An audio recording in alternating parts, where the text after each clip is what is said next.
Shalom Aleichem, my dear friends. Yeah, Baruch Hashem, it's the tea is back. Oh. Yeah, the brew, the elixir. How's the Hashem? Okay, we're working in that world of Darkecha.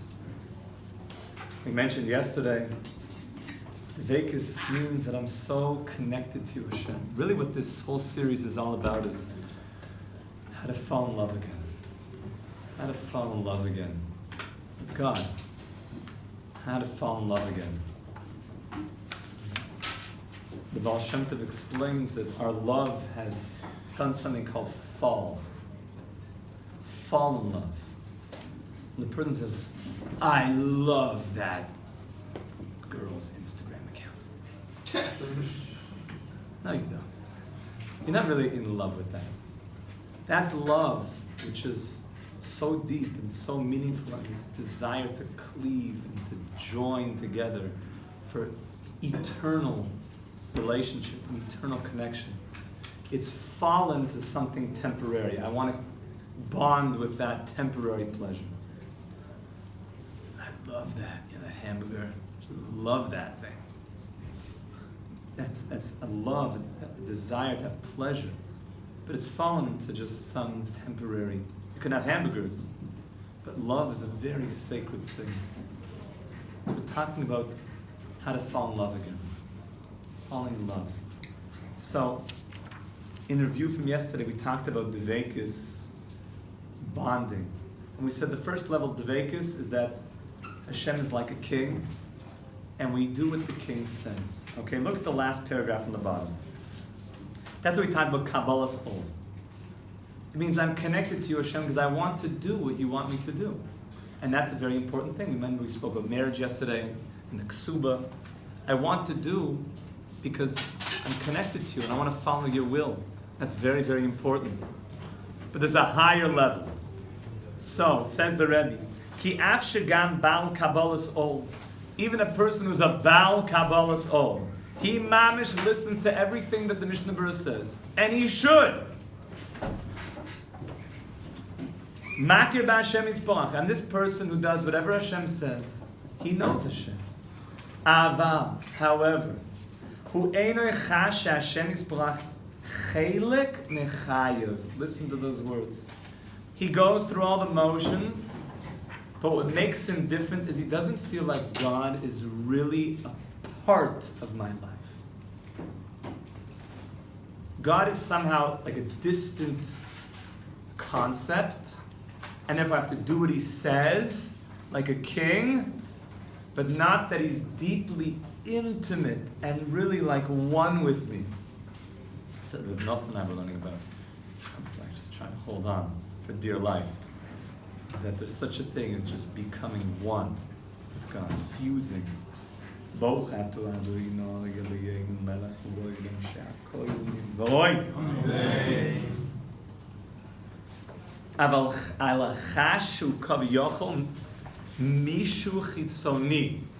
person who just goes through the motions with Hashem, Hashem is he's like on the outside. Like a king to the people. This is going to be our main takeaway and mashal analogy for the day. Like a king to his people. Shulchutz labayis ha'adam v'chayev. Is the king live in my house with me? Imagine there was a great king, and people do what the king says. He's benevolent, he's good, and he loves you. And maybe once a year, he invites everybody to the capital, the royal capital, and has a big pageant, and says, whatever you request, I shall grant you. And he gives people pardon. But the king is far, the king is distant. I know the king because his face is emblazoned on the money. It's a very powerful thing. The last time I was in London, to see all of the architecture there, besides the fact the queen's face is on all the coins, there's a feeling, and the closer you get to Buckingham Palace, there's a feeling like the kingdom. It's a very powerful thing. Like, it's real. You should know, there were a lot of tzaddikim that would go to places where there were kings to give themselves a feeling of like, what it means a little bit, a king. And I was there and you just see all the architecture and you see like, there's a feeling of the king. I happened to be there when they did the crown moving ceremony. They had to transport the crown from maybe Buckingham Palace to somewhere else. Everything shut down, all the businesses. They had a little, like an old coach and buggy, like some white horses, and everything was very official, and the crown was taken, put into a little buggy. Remember, like the BBC was, and now we see the crown is being taken. Ooh. All the Brits were like, ooh. Everyone's like, I was walking around doing brisset, and everyone's like, all the television screens in all the houses are like watching the royal crown ceremony. It was very special. It was like a whole day, this thing. And then that's what the newspaper was talking about. The next day, and the week before that, it was a whole, like the whole feeling. But at the end of the day, the king is distant. I'm watching them on a television. I do what the king says, and if everyone's watching the kingly ceremony, so I am also. But the king is not part of me. He's not with me. He's not in my house. Aval. But Madregas at Dvekas, a person who starts building Dvekas with Hashem, Margish, es Hashem Yispoach b'toy chayiv, that Hashem is with him in his life, b'hargashes v'rotzon aleiv, v'utoifes eitz lo yimokim b'chayiv, b'techushas u'machshavos. A person who lives with Hashem in a way not like my distant king, but in a way that Hashem, you're with me in my life. B'vadagam b'zeh yesh madregas, kama mokum toifes hakesher im Hashem Yisborach, kama hakesher b'nei mishpacha, sheyesh hakesher chazak b'yod v'yesh pachis. Imagine you have a person who, yes, he lives in a kingdom, and he goes and he does whatever the king says to do, but the king is far. But Baruch Hashem, this person happens to be married, and he thinks about his wife all the time.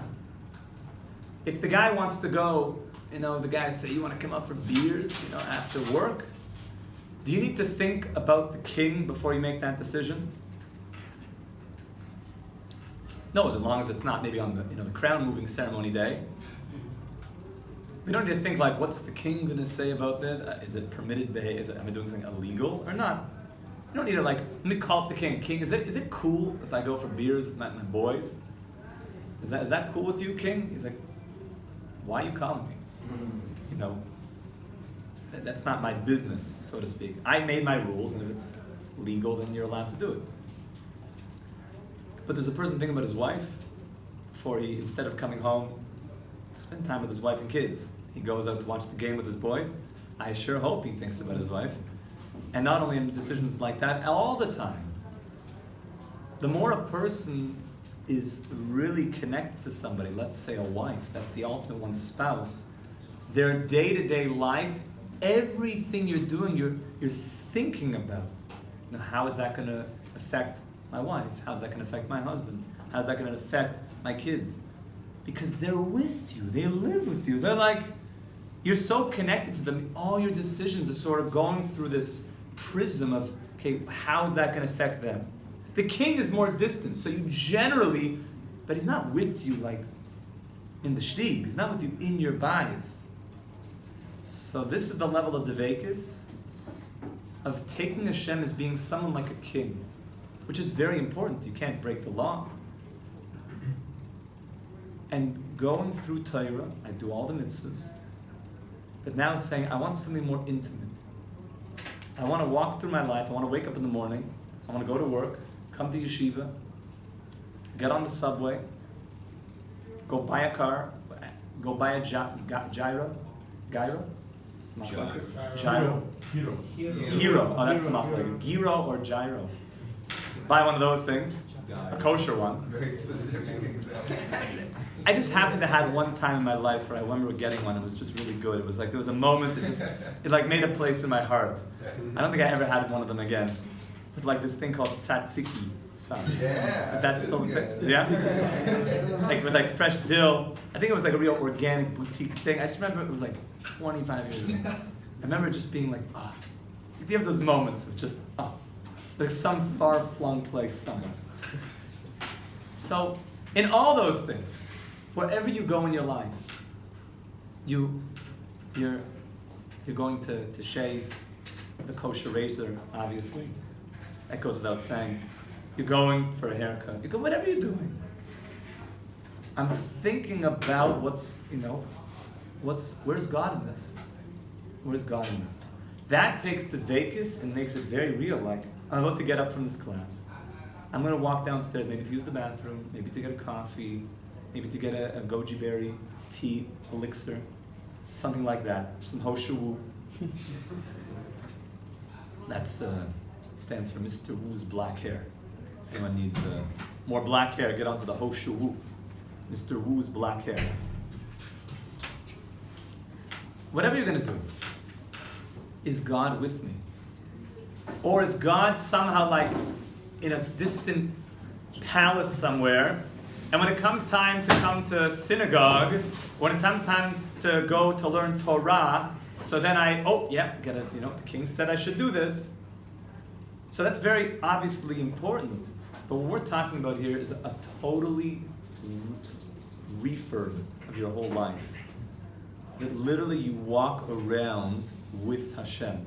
In the way that when you think about your wife, your decisions are with her. You're thinking about her. Because Hashem, we're coming to Shabbos up north. So you think when Rabbi Miller said, so can you come this Shabbos? I was like, yeah, no problem. And I call my wife, yeah, we're going up north. I was like, well, let me ask my wife, let me see.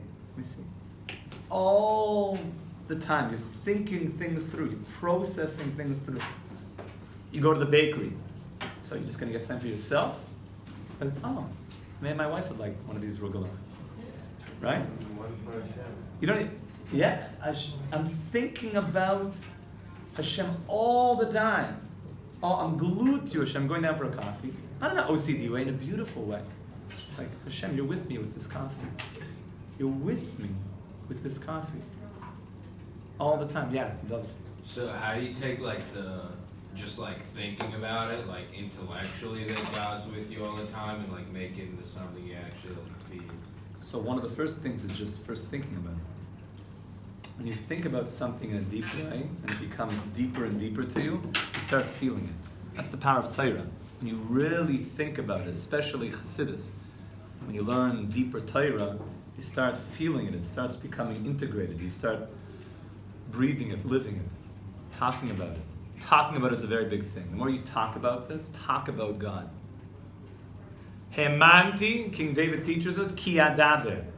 I believe because I speak. So all the Sefarim explain that what does that mean? King David is teaching you a secret. You want to have a belief and a deep connection to God, start talking about God. You know, the world says believing, seeing is believing. We say when you believe something, you start seeing it. You pull it into reality. Believing is seeing. You start seeing it in a very powerful way. Not in a way that, I blind faith. A real deep way. You start seeing the world through those eyes. And the more you speak about it, the more it becomes very powerful. Experiential. All based on logic. Okay, so that's what we're holding right now. Now, this is just, you could imagine there's higher and higher and higher levels of this. A guy who has a bad relationship, God forbid, with their spouse. So he could just say, yeah, I'm going to the bar. And then all of a sudden he gets 50 texts 3 hours later. And she's like, I thought we had dinner plans tonight. And he's like, oh. Yeah. Yeah, about that. Yeah. I'm not going to be back for a while. And even when I do, I'm not going to be... Yeah. So, that's not good. That's not good. Why don't you call your wife? Why don't you ask her, what were you thinking? What were you thinking? Insensitive guy. What were you thinking? And then there's people who think about their spouses more, and then more, and then more, and then more. And then really, they're really sensitive. Would I do this thing that it might hurt their feelings? Would I do this thing that they won't appreciate? So a person gets to a level of devekis, they're thinking about God all the time. All the time. In a very integrated, healthy way. Just like a person with a good relationship, a good marriage. Noach Weimer, Zichron Baruch would always say, happy wife, happy life. Yeah. Happy wife, happy life. When that relationship is going well, it's all going well. Everything is just blossoming from that place. So when a person lives from that place with Hashem, it's all going to blossom in this very, very beautiful way.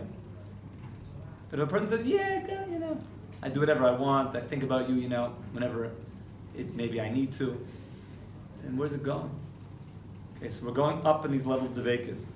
The Rebbe is going to teach us it goes even higher, by the way. Last part, the Schleichness ha-madrega hazoisi, she'odem kol kach margish as Hashem yisborach. You can get to a place you feel Hashem so much. V'kol kach mechuber elav.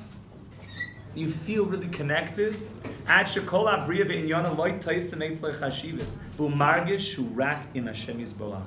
A person gets to a place where the rest of reality does not take up your interest. It's all about you, Hashem. And this is really what the Mesilas Yesharim says. If this is going to bring me closer to you, Hashem, I run towards it. And if it's going to take me away from you, Hashem, I run away like a building on fire. Nothing interests me anymore except what, Menachem? To make me close to Hashem. That's the only thing that's drawing me anymore. Which would be the same thing with one spouse. What interests me? To make my wife happy.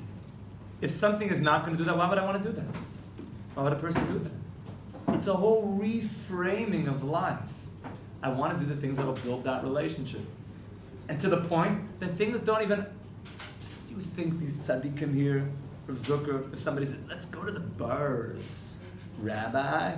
The thing is like, if even a havamina of a habit of anybody like, no, conquer that lower desire, conquer it.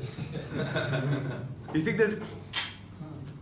Like, ugh. He's got the wrong guy, it's what's called, it's not typhus anything. It's not even like a Shiloh. And I'm using a lot of non-English words here. There's no interest. Why? Because I know that that's not where it's at.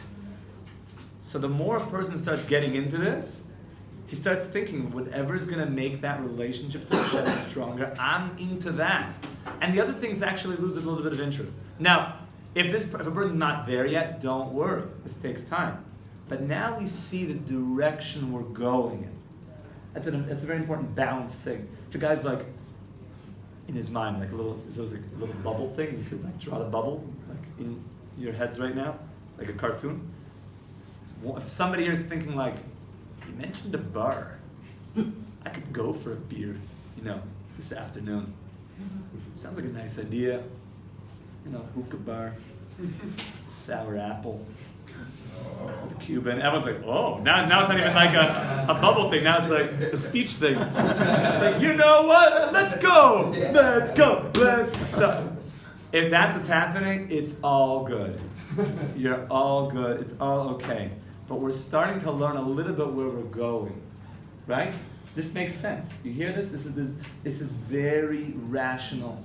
This is happiness training. We're learning to train ourselves for greater levels of happiness. Because how good do we feel after we've, taken down the whole package of green apple? Your throat doesn't feel that good, I'll tell you that much. And you just ugh. It's like kind of chemically, The next morning you're like, all those wings and like green apple. It's like, yeah, okay, yeah, okay. So we're learning maybe there's higher levels of pleasure. You hear it? It's good. Okay, next time we're going to see higher and higher levels of this. And the Rebbe is actually going to start to take us into some very practical meditations, how to build this up. B'ezrat Hashem. Like I said, this is a 6-month plan here. We should be Zoyach HaMamish to feel the Darkecha and see the shits that came to Amen. Amen.